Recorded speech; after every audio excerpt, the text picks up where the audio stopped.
Everyone knows the influence of the Beatles. Their songwriting, harmonies, and studio experimentation completely changed music. But what happened after they broke up in 1970? Well, a lot of bands tried to capture that Beatles sound. Some accidentally, some deliberately, and a few of them came shockingly close. So today we are looking at 10 bands that sound like the Beatles.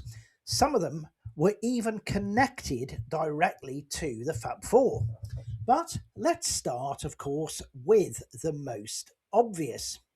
Those guys from up north. Oasis, of course. Now, if you've ever listened to Oasis, you've probably heard the Beatles' influence immediately. Brothers Liam and Noel Gallagher were huge Beatles fans growing up, and they've never really tried to hide that influence throughout their, music careers. Songs like Don't Look Back in Anger and She's Electric, they feel quite heavily inspired by the melodic songwriting style of Paul McCartney. Noel Gallagher has even said that if it weren't for the Beatles, Oasis probably wouldn't exist at all. And honestly, that influence is part of what made Oasis one of the biggest bands of the 90s. You've only got to hear some of Liam's work to obviously pick up on the John Lennon vibes that he's clearly channeling through his own music and his own style. So, yeah, Oasis. So, next up is the Electric Light Orchestra, or ELO. The band's leader, Jeff Lynne, once said that it was his goal to continue where the Beatles had left off. And indeed, if you listen to, for example, Mr. Blue Sky, one amongst many songs, then you can, hear that connection quite clearly.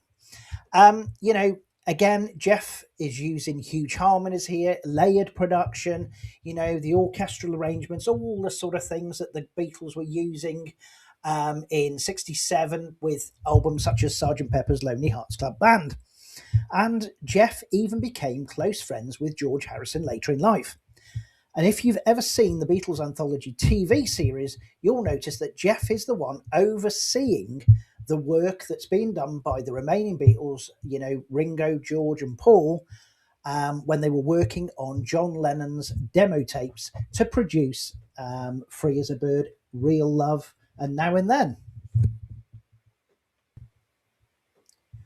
One of the bands most closely connected to the Beatles is Badfinger. They were actually signed to the Beatles' Apple Records label.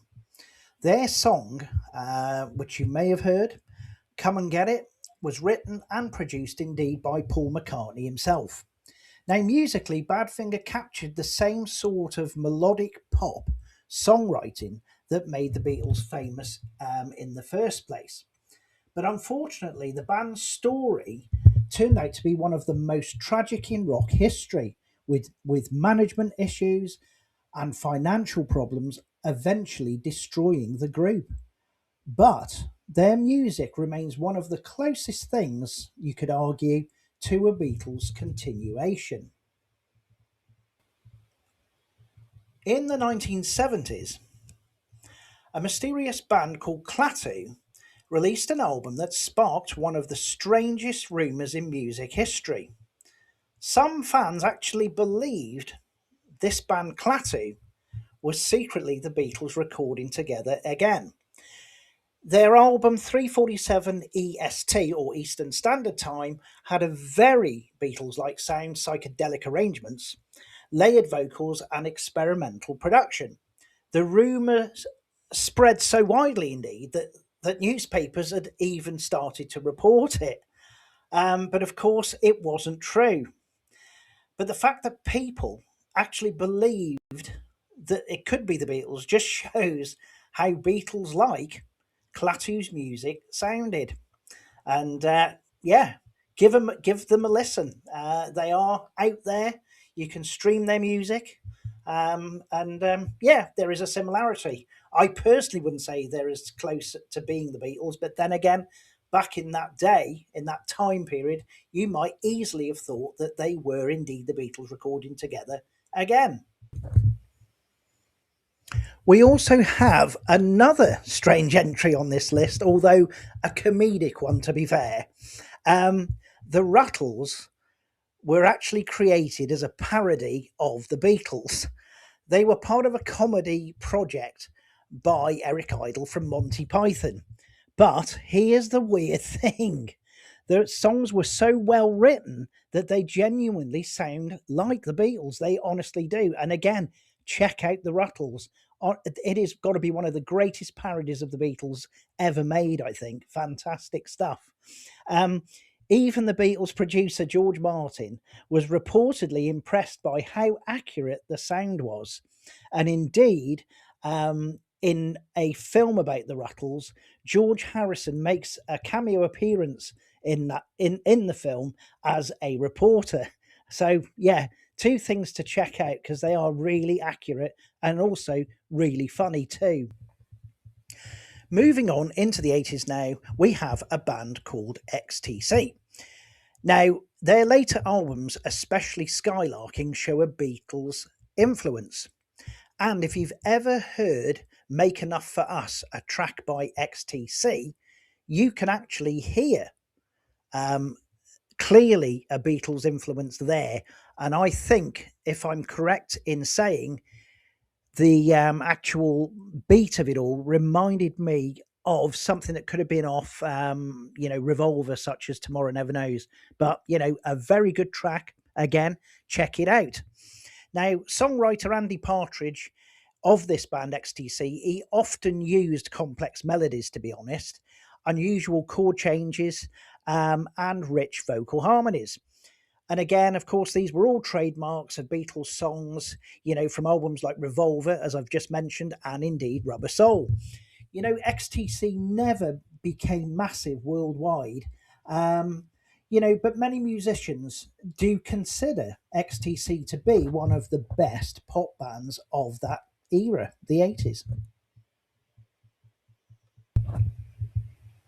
Now let's jump to a more modern band, the Lemon Twigs.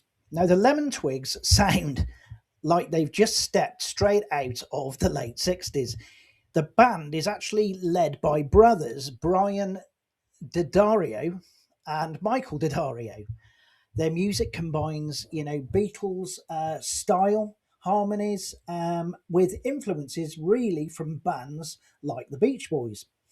Songs like These Words and As Long as We're Together capture that vintage psychedelic pop sound almost perfectly. It's proof that the Beatles' influence is still alive even today. Another modern artist influenced by the Beatles is Tame Impala. Now, this Australian project is led by a man called Kevin Parker. But while Tame Impala is psychedelic and modern, you can clearly hear the inspiration from the Beatles' later experimental work. Albums such as Currents by the band show the same interest in studio experimentation and indeed layered production that made the Beatles very, very groundbreaking and revolutionary in the 1960s. And whilst we're on the 1960s, number 9 in our list of bands who sound like the Beatles, we have the Byrds. Now, interestingly, both the Byrds and the Beatles, not the Birds and the Bees, went both ways. After hearing the Beatles, the Byrds developed their signature jangly guitar sound.